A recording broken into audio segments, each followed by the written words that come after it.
Hello, everybody! Welcome to Stealing 33 Plays Xcom Enemy Unknown. I'm really new to YouTube. I'm hoping that you all like me, so that way I can like you back.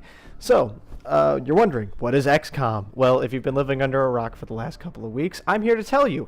Xcom is a game where, well, it's kind of hard to explain, so I will show you what Xcom is. So please, bear with me while I get this all set up. And we'll go. So I'm going to start the new game on normal because I'm a big pussy and I don't feel like playing it on classic and getting my ass kicked. So I might talk over some of these cutscenes because they're pretty there's a lot of stuff happening. There's not really a lot of words, but when people are talking, I promise I'll shut up so you can listen. I also have subtitles on, so if you're listening to this, say, with no audio or you're in class and listening to it, there will be cutscene-based audio. There'll be little subtitles for the cutscenes. But anyway, so one thing that really bothers me about, alien movies and stuff like that is, why in the name of God, when something falls from the sky, would you get near it? Especially when it glows green. I mean, green for me is like radioactive, stay away, beep boop, beep boop. Because then shit like this happens. And then they're fucked, because there's no getting away from it.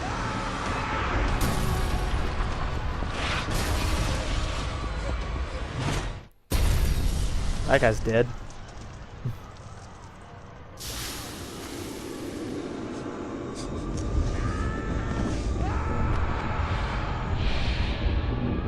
Now I wonder, is it like wispy plasma stringy gas attacks? Because these people get all cocooned up, and I keep pointing at the screen trying to show you guys with my hands what's going on, and I keep remembering that there's nobody in the room with me, so that's not working.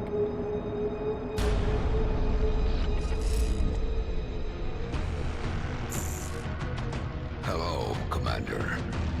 In light of the recent extraterrestrial incursion, this Council of Nations has convened to approve the activation of the Xcom project. You have been chosen to lead this initiative, to oversee our first and last line of defense. Your efforts will have considerable influence on this planet's future. We urge you to keep that in mind as you proceed.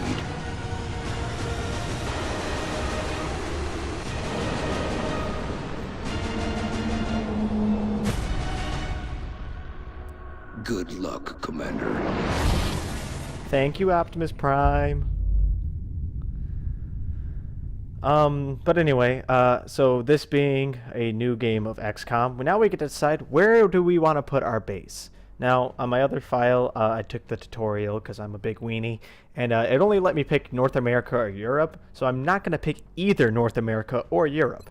I can pick Asia, South America, or Africa. So it's basically, it breaks down like this. I can either pick extra money, faster interrogations or autopsies, actually instantaneous interrogations or autopsies, or future combat, which is basically like foundry upgrades and officer training school upgrades cost less.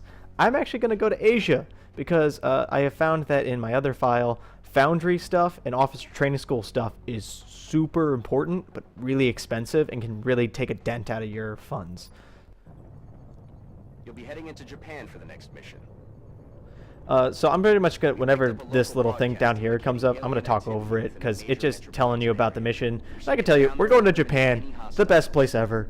We're going to go kill some aliens, the worst things ever. So let's have some fun with this. Right, just coming in on our big ass Sky Ranger, like a freaking pelican from Halo. Gonna go shoot some man.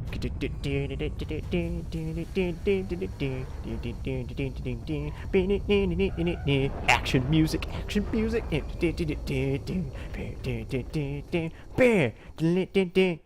Everything needs action music. Alright, so we got Hideo Kimura, which is awesome as hell. Harry Wright. It's an okay name, it's very bland. Chrissy Gray, I like Chrissy Gray, and Neil Clark. It's like Neil Armstrong meets Clark Kent.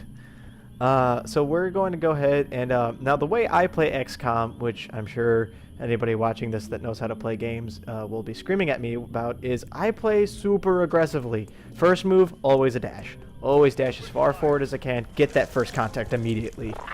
Helps me plan out where to move the rest of my guys so that I don't end up all in stupid positions and just 100 other things that are wrong. Now that kind of falls off later. I stopped doing it eventually because, you know, that starts getting people killed.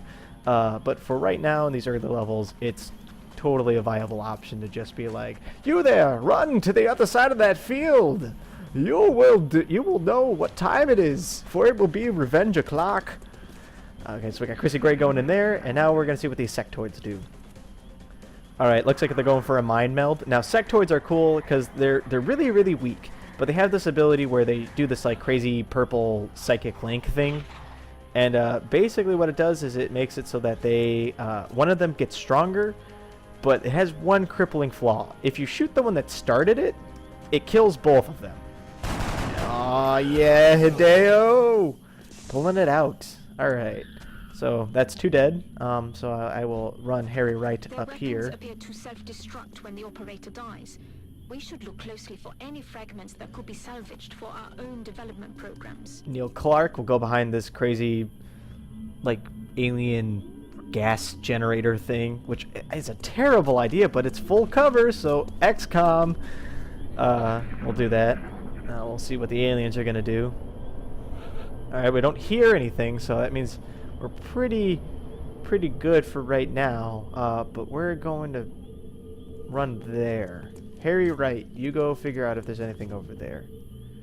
Alright, nope, nothing yet. No, not yet. Oh, actually, you know what? I think I've played this map.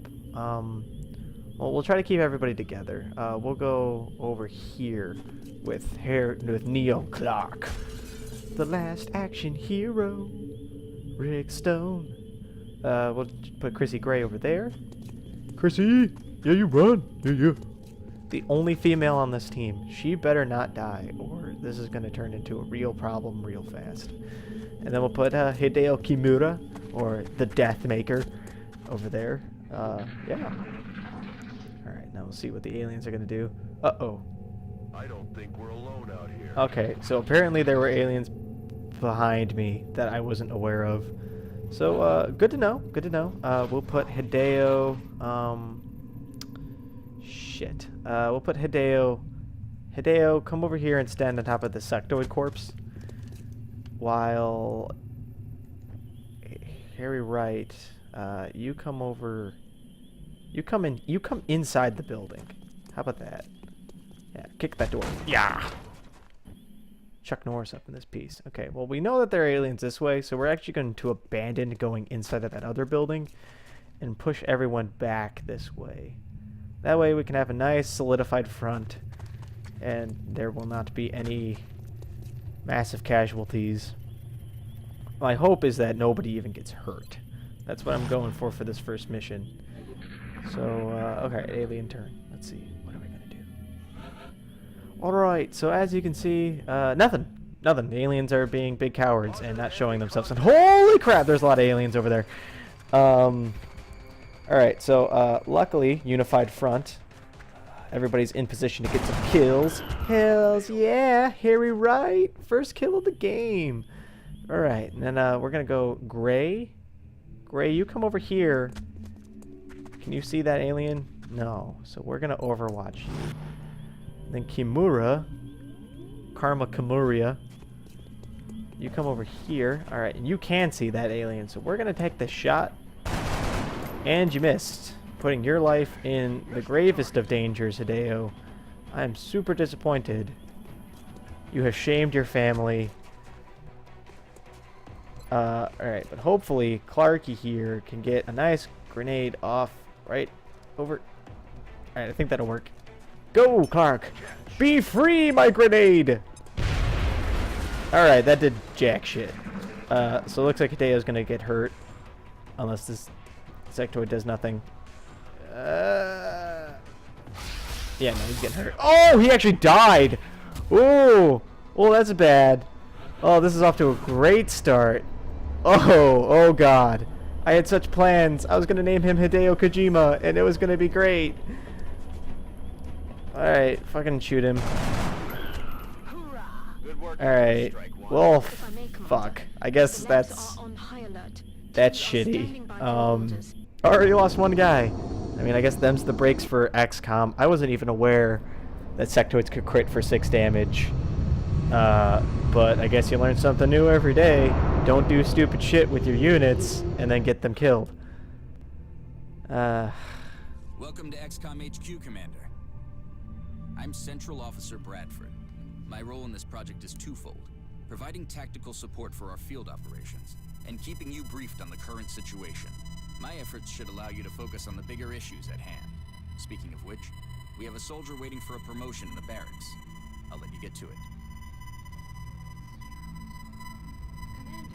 Alright, with the death of Hideo, I'm sad to say that this is already off to a beautiful start. Well, I mean, this is why I come to YouTube, to watch people fail horribly at shit. So this is the Assault class. Assault classes come pre-equipped with a nice, beautiful, lovely, love-makingly beautiful shotgun. And they also get the ability to run and gun, which means they can dash and attack on the same turn. Really super useful for my super aggressive gameplay. Yeah, I realize most of you are probably like, your super aggressive gameplay is bad and you should feel bad. Well, believe me, it'll work out better. So the support's really cool. They get smoke grenades. Smoke grenades are cool because you cover an area with smoke and it makes your units harder to hit. This guy kind of looks like Flash Gordon, like from that really old movie that the Queen song's based on. Anyway, so we'll come over here. We got a bunch of materials. We got some sectoid corpses, some weapon fragments, and we got new research. So we'll come out and we'll go to the research labs, where Dr. Valen will talk to us. Hello, Commander. My name is Dr. Valen. I oversee the research labs. This is where all of XCOM's research and development takes place. We have already begun analyzing the artifacts recovered from our first encounter with the aliens. Based on our preliminary findings, we believe we can use them to develop some new equipment for our soldiers. With your approval, we will begin research immediately. Fantastic! So basically this place is where we're going to get all of our nice, delicious new equipment from. So we have 3 choices for the beginning: xenobiology, weapon fragments, and alien materials. Well, personally, I'm going to start alien materials because it lets us get armor. And you know what they say, the best way to win a war is to keep your soldiers alive. Well, if we had had armor, I'm pretty sure Hideo would still be alive, so we're going to buy some armor. That does seem to be the most pressing of our And look, Dr. Valen agrees, but we're going to ignore her and go to Dr. Shen. Commander, I was wondering when you'd be stopping by. Welcome to engineering. Anything they can dream up in the research labs, we can build it here. Speaking of which, Dr. Valen has just sent us some new schematics. With your approval, we will begin fabrication. Fantastic. So that's Dr. Shen. He's really cool. Right now we can't really build too much, but we can buy medkits. I am actually going to buy a medkit because, well, medkits are fantastic and keep people alive and make them not die. Like Hideo. But that's beside the point. So we're going to go to the mission control where the hollow globe is. And so basically how XCOM works is you go to this hollow globe and then you click the scan for activity button and it makes time speed up. And as time speeds up, you can see these little day counters down here tick down, time's freaking out down here. And then we get a mission. So right now we got some abductions to do. We have an abduction in London, Chihuahua, Mexico, and Australia. I'm going to go to Chihuahua because each of these missions has a different reward. But Chihuahua gives us the money reward. I think Melbourne gives us scientists. London gives us freaking engineers. But those are important, but I think money is more important right now because I can get engineers and scientists by building